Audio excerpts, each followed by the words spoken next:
Go change, you look cheap. My dad laughed after Mom ruined my dress. I returned wearing a general's uniform. The room went silent. He stuttered, "Wait. Are those 2 stars? The crystal lights in the Grand Dominion Country Club are bright enough to attract migrants." I stood near the back of the ballroom and tidied up my simple black gown. The gown was from a flea market that was worth 50 LARAs. My mother has said twice that the gown made me look like a maid. I only sucked in my soda and looked at my watch. I'm not here to impress people. This is my father's birthday celebration, Victor Ross. Victor is 60 years old. He turned the party into a holy place for himself. A big banner hanging on the stage read, "Lieutenant Colonel Ross, heir of the Commando." He was working in a room near the ballroom. He was laughing and chatting with the guests. He was wearing his old military uniform. The uniform was tight around the waist, and the buttons were tight.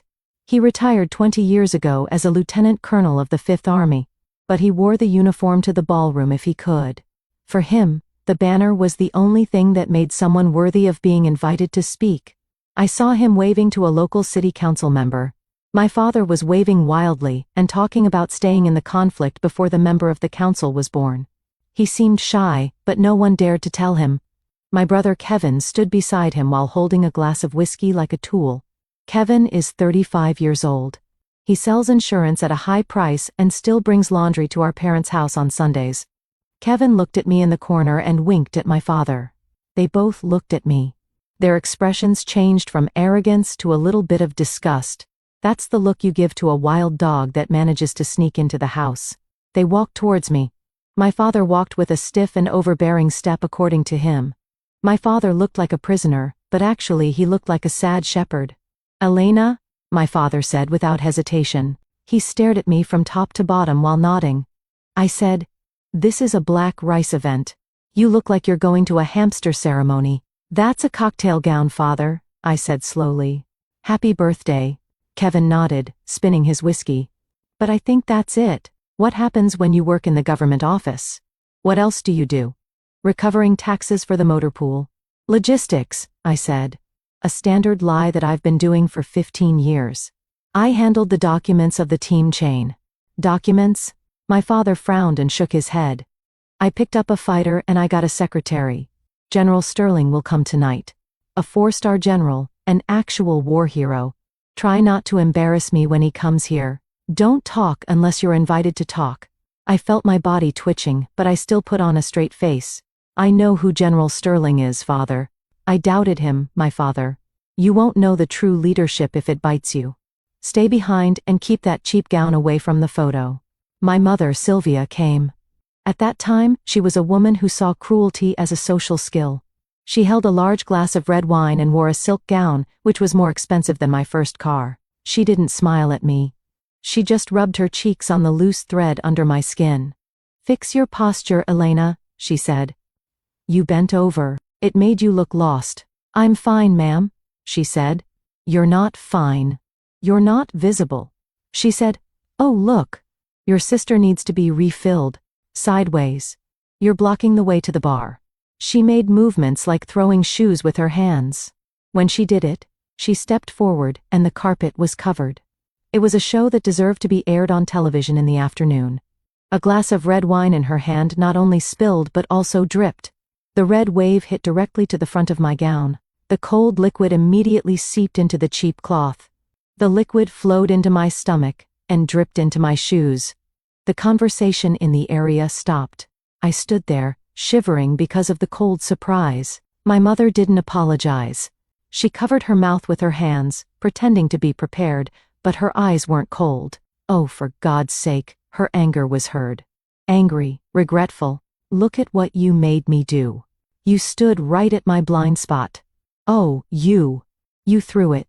My wheezing held a note that looked like a shot wound on my chest. Don't be dramatic." Kevin laughed. "That's an improvement. Add a little color to the wearing of that boring thing." I stared at my father, waiting for him to call me. Waiting for him to be a hero that he would admit. He just stared at that note and rubbed his lips. "Good," said Victor. "I can't let you walk around my farm with a look like a victim. Go to the car." "The car?" "Ask me. The point is, go sit in the parking lot until the event is over." Or just go home. I can't introduce you to General Sterling with a look like a regular kitchen box. You ruin the aesthetics. My mother put a small piece of grapes on her wrist. Come on, Elena. You make a fuss.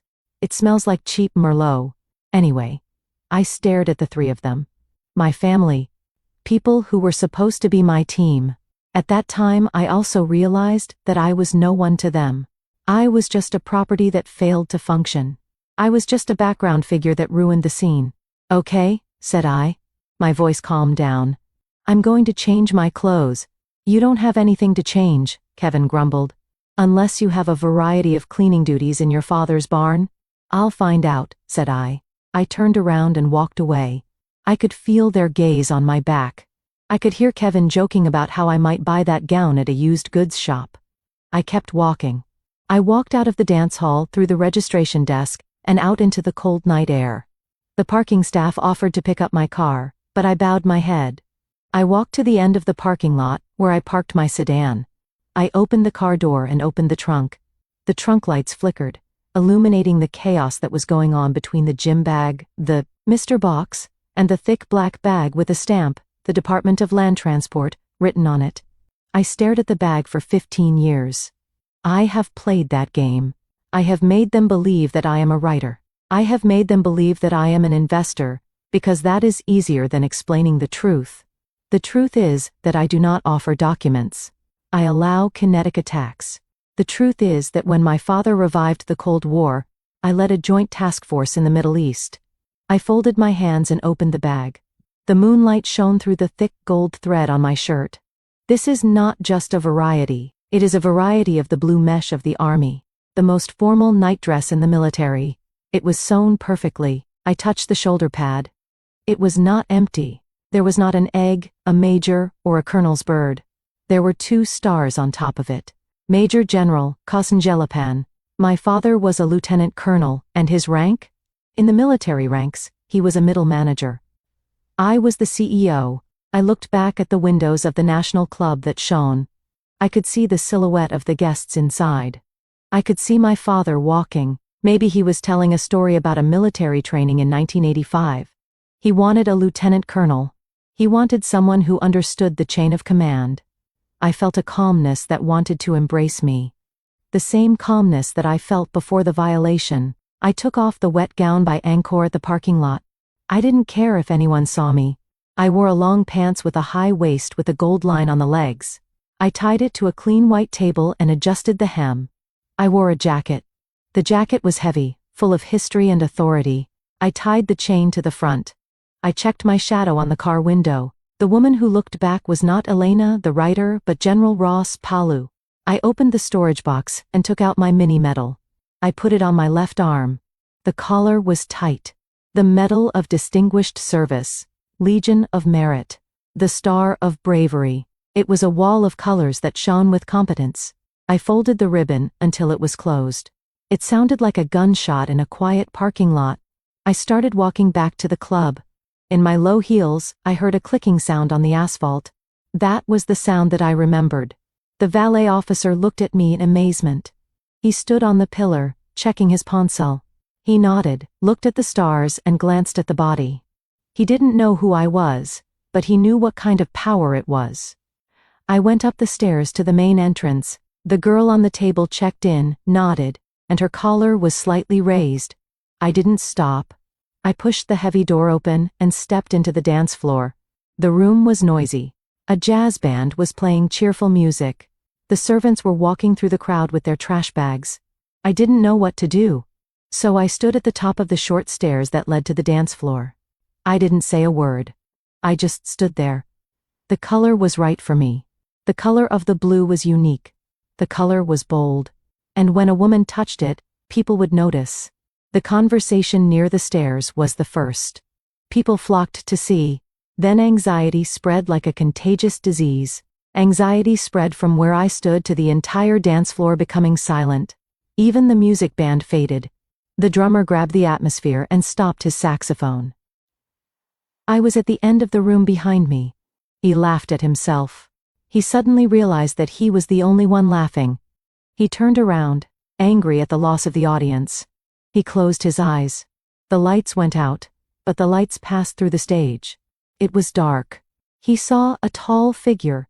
His first instinct was joy. He thought it was General Sterling. He tidied up his jacket and put on the most elegant smile. Then I started walking. Click, click, click. I went down the stairs. The audience gave way to me. They didn't know who I was, but they waved at me and gave way to the predator. As I approached, a smile on my father's face came out. He closed his eyes. He recognized the footsteps. Then he recognized the face. His mouth was open, but there was no sound coming out. It felt like seeing a fish in a pond. Kevin stood next to him. Kevin was drunk.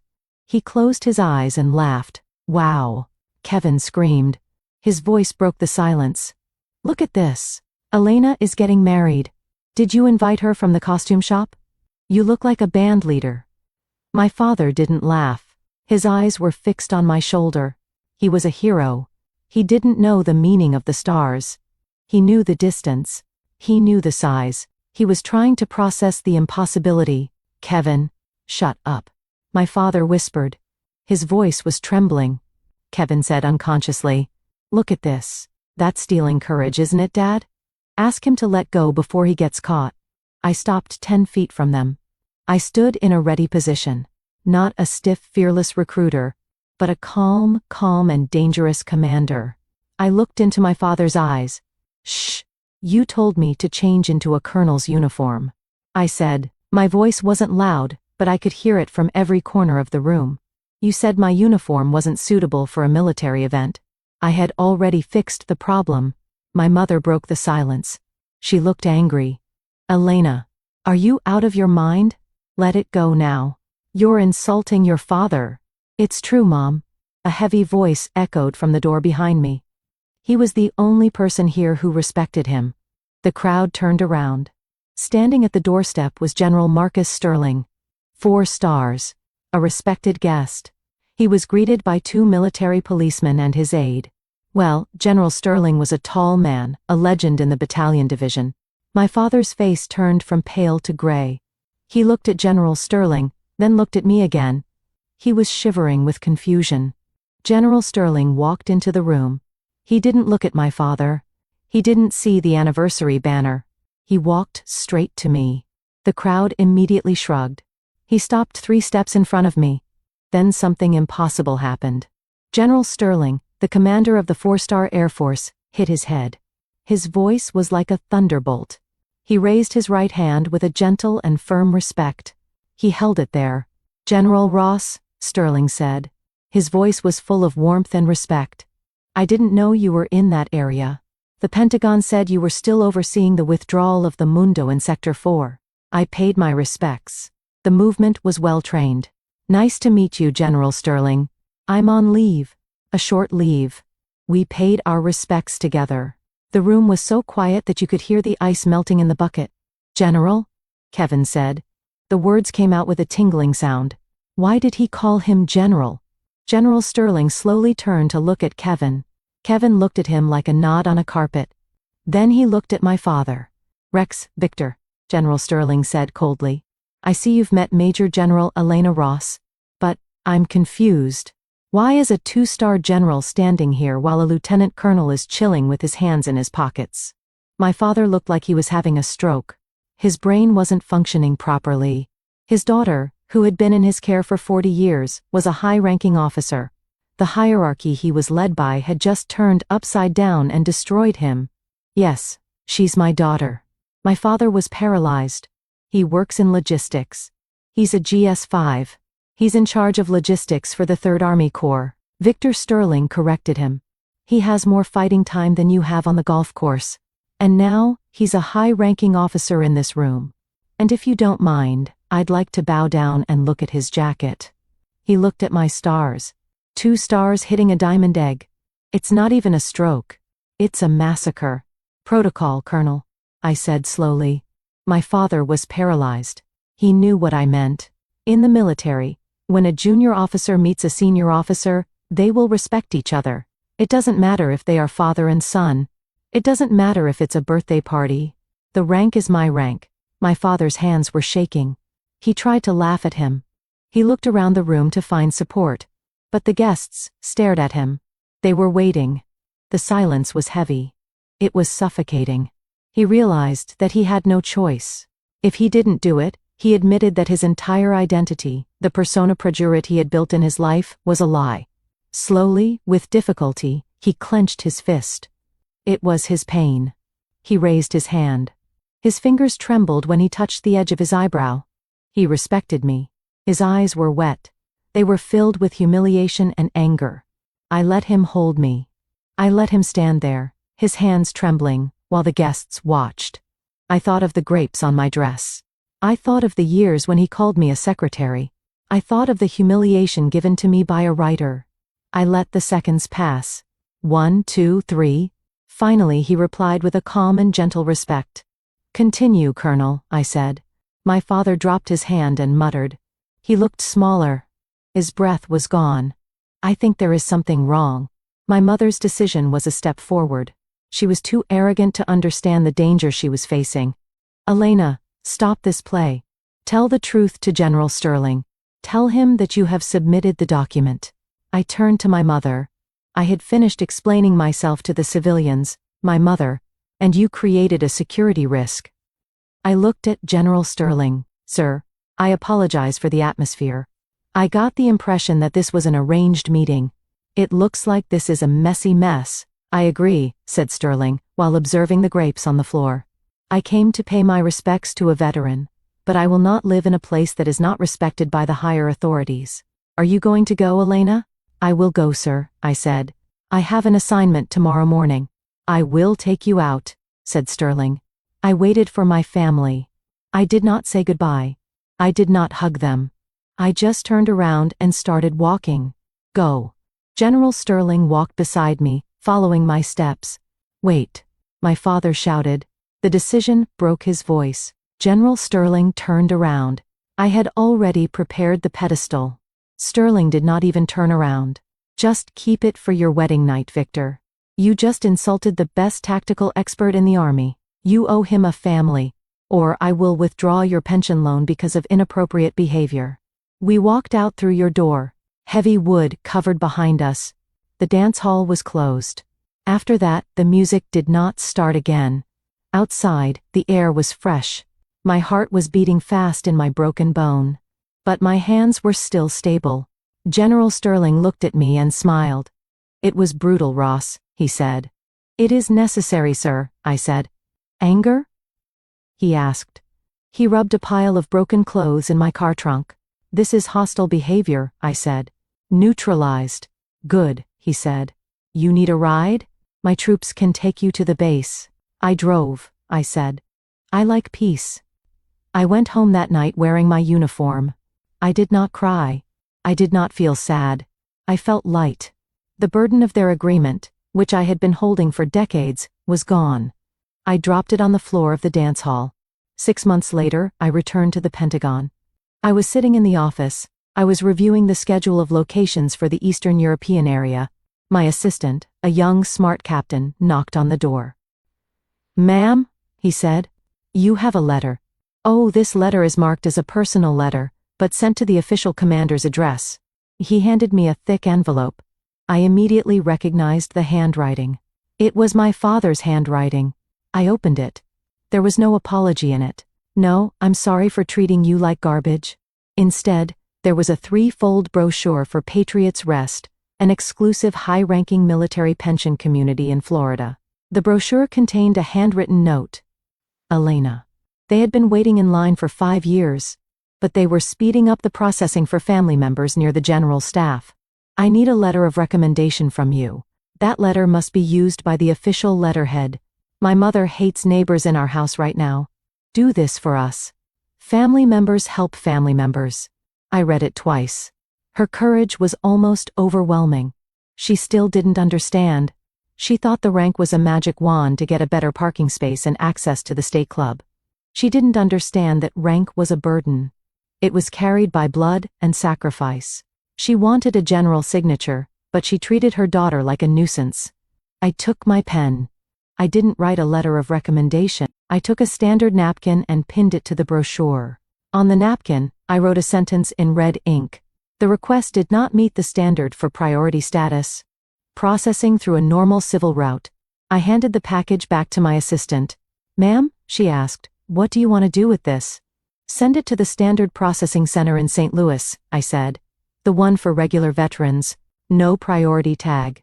It will take 6 months to open, ma'am." She noted. "I know," I said. "She has a lot of time." Stopped. The captain respected me and walked out. I turned my chair to look out the window towards the Towac River. The sun was setting, spreading a long shadow over the capital. "I am Major General Elena Ross. I have a point to be made. I don't have time for people who only love diversity and don't love prejudice in it. My father wanted respect. He got it. That is the last thing he will get from me. If you ever have to wait for your own parents just to get respect, press the button. And remember, sometimes revenge should not be shouted at, but said.